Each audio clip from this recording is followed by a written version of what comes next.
Bread for Words, a Frederick Douglass story, written by Shanna Keller and illustrated by Kayla Stark.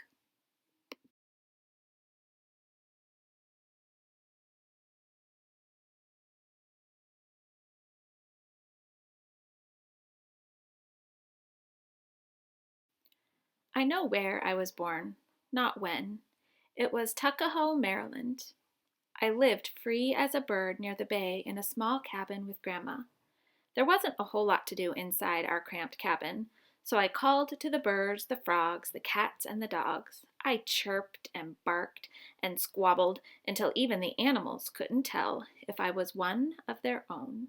One day, Grandma told me I would have to leave. Why? I asked. We belong to Old Master, she said. We are slaves. What does that mean? I thought I belonged to Grandma. They won't teach you a thing but to work, and you won't have a choice. But why am I a slave? I did not want to be told when to work, where to work, how to work, and not have a choice.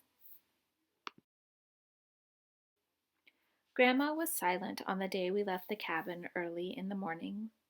We walked 12 long miles on a day swamped with heat and bugs to a place called the Great House Farm. When we arrived, children ran out to see me. They surrounded me, laughing and teasing me so. Then Grandma left without saying goodbye. I met my brothers and sisters at the great house, but I didn't know them well. Without Grandma, I was too sad to play. Then I met Daniel.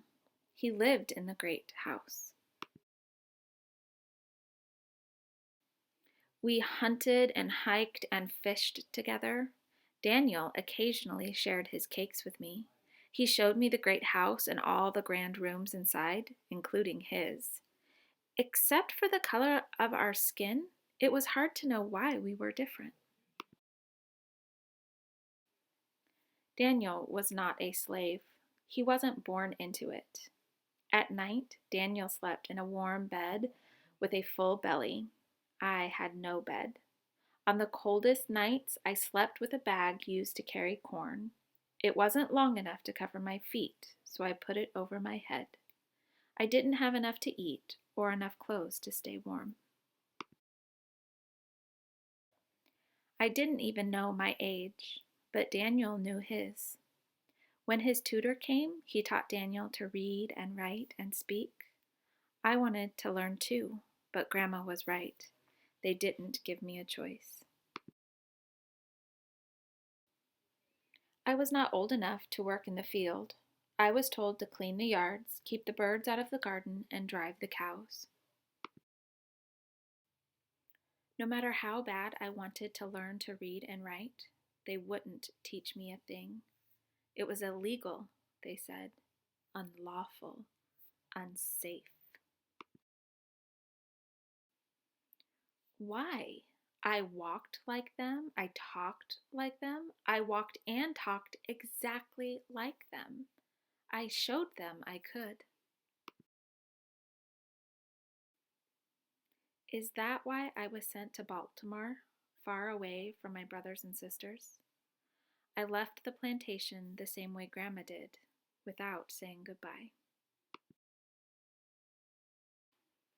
In Baltimore, I lived with Mr. Hugh Auld, kin to Old Master, and his wife, Mrs. Sophia.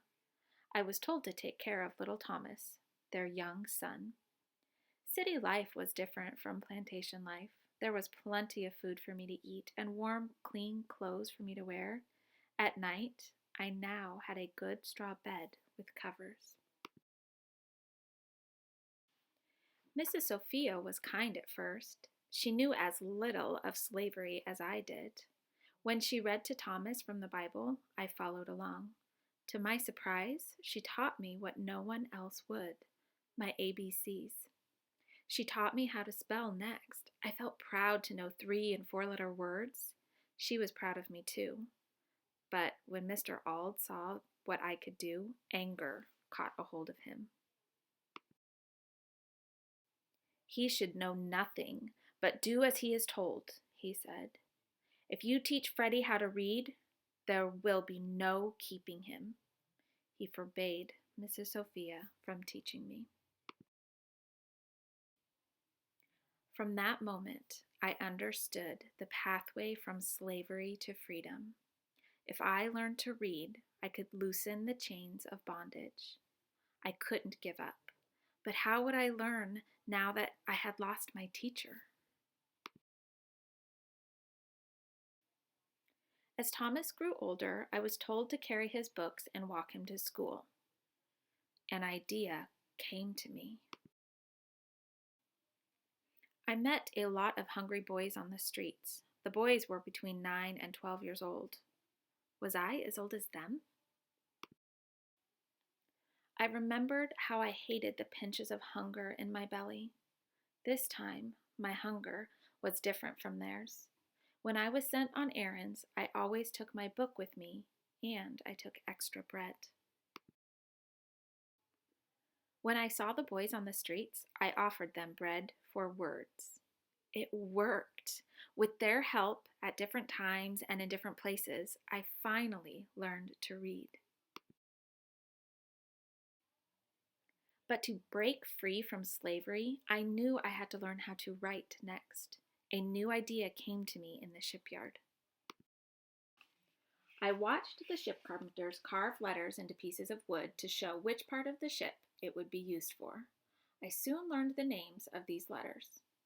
They carved L for larboard, or left side, F for forward, S for starboard, the right side, and A for aft, the stern.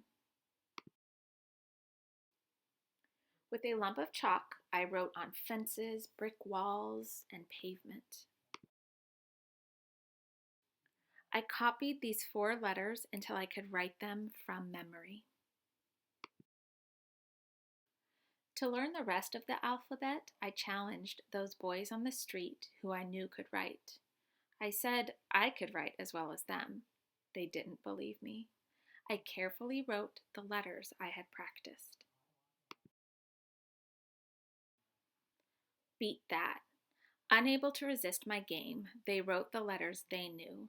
I paid close attention to the ones I didn't. At home, when Tom finished his copybooks, they were set aside and forgotten. I used the books to trace the letters again and again until I could make them all without looking at the books.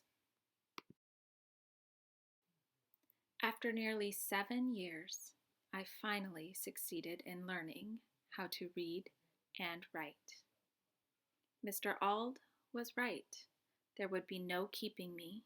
My chains had been broken. Hey guys, I hope you enjoyed that book.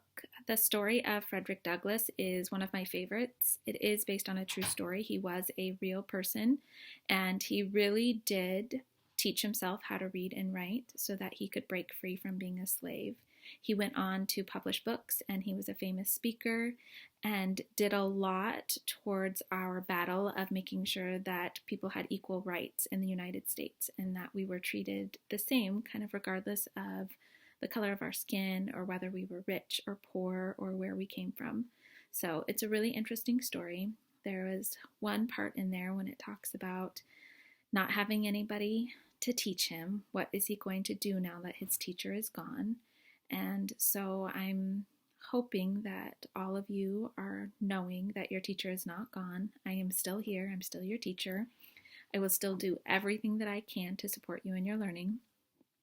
And I am always just an email or a message away. You can contact me.